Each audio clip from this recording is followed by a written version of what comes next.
Invest for success.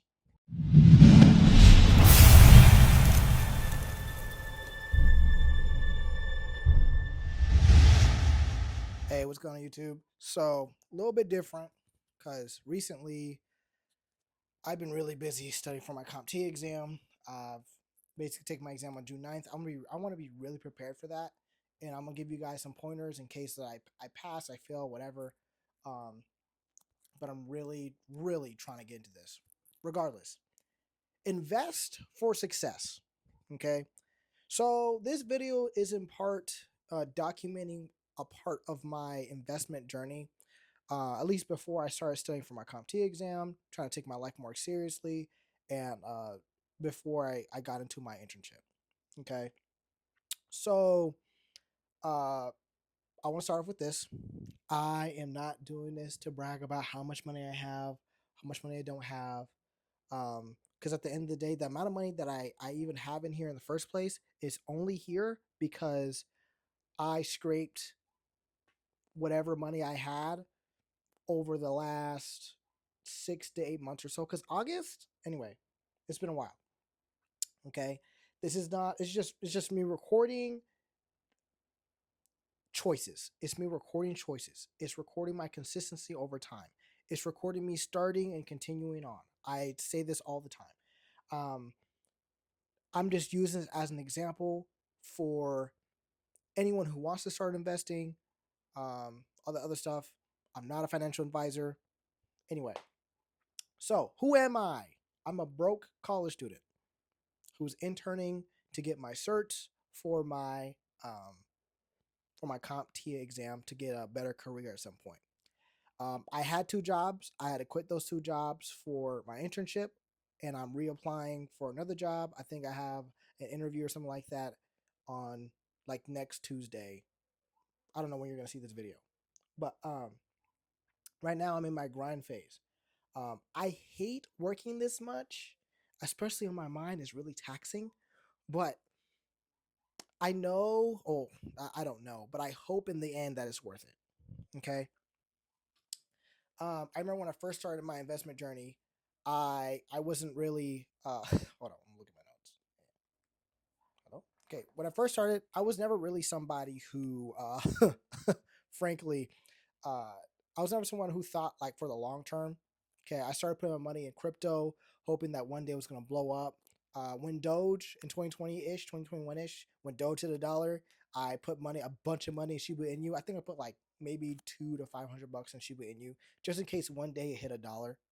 Right? I was like, oh yeah, if I put it in right now, I'm gonna get all my money. Never happened. Okay, I'm gonna put screenshots of that. But I was just trying to get rich quick. That's really what it was. Okay, this changed when one day I put money into like a crypto.com account and I tried to take it out to pay off one of my credit cards because I had enough money. I was like, okay, cool, I can take it out, and it wouldn't let me send it to my bank account. I was so upset, so distraught. I tried calling the customer service number, and all I got was this Indian talking about a crypto.com card and how I'm just supposed to email them and get it all figured out. Never happened, never fixed it. Terrible. Don't. Anyway, from there, I decided I wanted to get to something more stable, and I moved from crypto into the stock market. Okay. So basically, in the beginning, I just wanted something stable. I didn't want to go up and down a ton. I didn't want a bunch of volatility. I just looked up what is the smart thing to invest in. Okay. I started with SCHD and SPYI. The reason why I started with SPYI because I wanted to make money in my sleep. And every single time I freaking every month I get some money and put enough money, then it's all good and it's all okay. No, because I put it in a taxable brokerage account because I really, really don't want to take out because I feel like because everyone pulls out their money of their 401k at one point, at least from what I've seen. Like everyone pulls their money out their 401k, you get penalized 20%, and then you have to pay taxes on it too. It's just like that's too much. I'd much rather deal with the brokerage account as it is, and I can always transition later, right? And I don't know if I'm going to live to 65 yet. I hope to live 125 with no major health problems, but we don't know. Okay, but Kind of what I've been talking about on the channel. I just wanted structure and discipline and building things piece by piece. And that same mindset is how I trained, how I study, how I work, and now it's kind of sort of how I invest. Okay. I didn't want to gamble. Investing is not gambling unless you actually like don't know what you're doing. It is part ownership. Honestly, I don't even know if that's true or not, but that's what the internet was saying. So I'm just gonna go with everybody else was saying. If it's not in paper, if it's not in gold, it's kind of like up in the air, iffy. And I didn't really want to, invest in gold and silver currently because I didn't want to have to carry it around if I needed to move somewhere or move someplace, right? I'd sit here and say I'm not going to get into precious metals, but that's the reason why I did stocks. So my philosophy, it's pretty simple. Obviously, I wanted a portfolio that had a strong foundation and heavy on exposure to growth, at least for the time. I don't know how well I did, but enough flexibility to adapt as I learned. Okay, so as I said before, SEHD, SPYI, those were my two beginning ETFs because I didn't really understand stocks. I didn't want to look through the business scan or whatever uh, Warren Buffett was talking about. I didn't really want to do the spreadsheets. I didn't want to read all that stuff. I'll let somebody else dedicate their life to that and benefit from it somehow, some way. Okay. Um, so currently, I have broad funds, some quality names in stocks. And then right now, I believe in the semiconductors, the AI, the technology, and the energy. So that's really my main investments were going at the now before I stopped investing.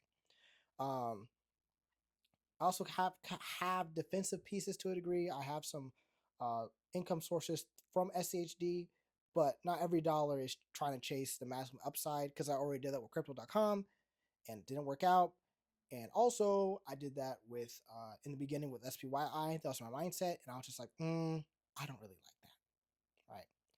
So right now, my portfolio is a mix of core funds, sector bets, and individual companies. Okay, so for those who don't know, a core is basically refers to a foundational long term holding that's designed to provide stability and consistent returns, along with broad market exposure.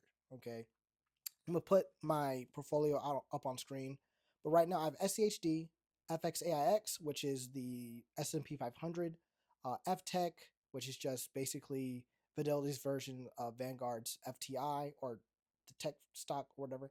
I have FTIHX, which is just the Total Market International Fund because I don't want to think about it.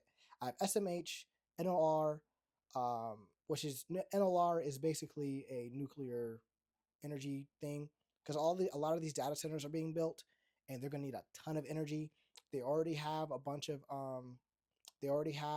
being built, various companies. I just didn't feel like really getting into it because I realized I didn't have a lot of money to invest and I didn't want to put it in companies, so instead I just put in ETFs, like I said.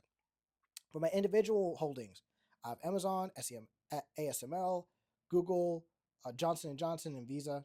They're not really big holdings, but I still have them in here just in case. Hopefully, that tells you a lot about how I think. But I'm not trying to rely on one idea. I want exposure across a bunch of different parts of the market. Okay, I believe in nuclear energy. I think nuclear energy is the way to go. I think it's a cleaner source than a lot of other sources that we're using. Um, I was looking at like maybe the grid stuff, but I don't know about that. I might invest into it when I make some more money, but you know how it is. Obviously, I have my growth stuff. My FTech, my FTEC gives me a broad technological exposure. SMH gives me semiconductors exposure, which both are extremely important right now because you can't really run AI without some sort of um, physical technology running it. Okay, it doesn't just exist in the cloud. All technology exists somewhere in some warehouse. Okay, I'm reading this off my computer. I am so sorry if I'm not paying attention. But basically, semiconductors are going to be everywhere, and I'm kind of pulling back on it because this might just be like an overinflated time. Even though I do believe in its growth, I do believe in all the other stuff. Because of AI, the cloud, phones, data centers, everything's being built. It needs chips in order to do that. So there you go. I also own names for the growth sector, or my growth part of the sector, which was ASML and Amazon mainly, which reflects of the same belief of growth. How whoever benefits from this AI thing, if Amazon's gonna always be here. People care about convenience. People care about it's just way too convenient. It's like people giving up, like people are willing to give up DoorDash, but you're telling me I can order something online and it's gonna show up at my door in the next week or so. Say no more. Obviously, I have some exposure outside of tech. Oh, I forgot to say, I do have FENY, which is just Fidelity's energy ETF. Gives me energy exposure. This is just mainly due to the war. Okay, this is just mainly due to the war in Iran. I'm like, you know what? Energy is probably going to spike a ton. I'll put it in there. It's not a ton of money, guys. Like in total, it's $4,000 over the last 8 months or so, and that's me if I'm like cutting into part of my budget. It was cool, but you know, what matters to me is that like even through stability is that they're either relatively even or they're going up in an upward trajectory. Okay, I don't try to buy things because they're popular. Like for example, I think right now in the nuclear sector, there's I want to say there's a company called let me just look it up 1 second. Yeah, Oklo. I think or Oklo or something like that. But I didn't choose to buy it because even though I was really like maybe the upside's really good, I didn't want to risk it when it comes to nuclear energy because they're kind of new and I'm like I don't feel like it. Another one I was looking at for nuclear energy was LEAU, and I did not like how the stock just dropped when I looked at the charts. I was like, I'm gonna put it off. I'm good, right? Even though I believe in it, I'll just invest in it through NLR. It's just safer for me, and I don't want to lose the money that I already put in there. One of the biggest things that I'm building is not just capital. It's not just money. I'm just trying to build conviction in what I actually believe is going on. Okay, a lot of people think about getting rich quick. I was one of those people. You've heard me before, previous in my story. That's not really my focus. I care more about building something real, something I can add to over time, and something that reflects my patience and my discipline. I want to be the kind of investor that every year I see some sort of um, progress on my investment journey. Okay, when I'm saying and when I say I'm like documenting my journey all the way to the top, right? It doesn't necessarily mean money. It just means it is in part. The reward system is gonna be based off money, but really is really about discipline, knowledge, consistency, and choices on a regular basis. Like turning small and contributions into bigger positions. And I'm learning that with my internship. The amount of knowledge that I have right now doesn't feel like it's enough, but it's compounding over time, over the weeks, over the months, over everything else. I'm understanding that I'm actually starting to understand the material that I'm learning. I'm starting to, um, like even at the gym, I started seeing progress in my body. You know, now I'm seeing it a little bit with investing. The things that I value to me is freedom, growth, and as much control as I can possibly have over my life, which I virtually have none because I am a broke teenager. No, I'm sorry. Can't even say that anymore. I'm a broke college student intern. I'm a broke college student who's also interning now.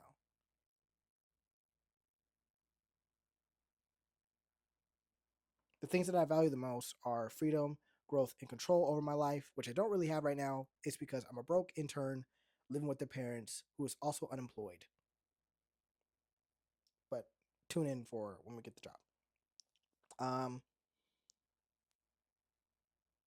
a couple things that I saw online was that there will be times where I would feel like I would buy too early, sometimes too late, or too much of one thing. But there will be time during the market for me to take care of to capitalize on dips, um, to capitalize on the growth, to get more knowledge and understanding of the actual stock market. So because I put in so little money to like in total, But because I put in a little bit of money here and there, it grew to the amount it is today. It still gives me enough time to where, one, if I lose it all, I'm not really tripping on it. It kind of sucks, but like I can't really touch the money anyway, and you only lose money when you sell.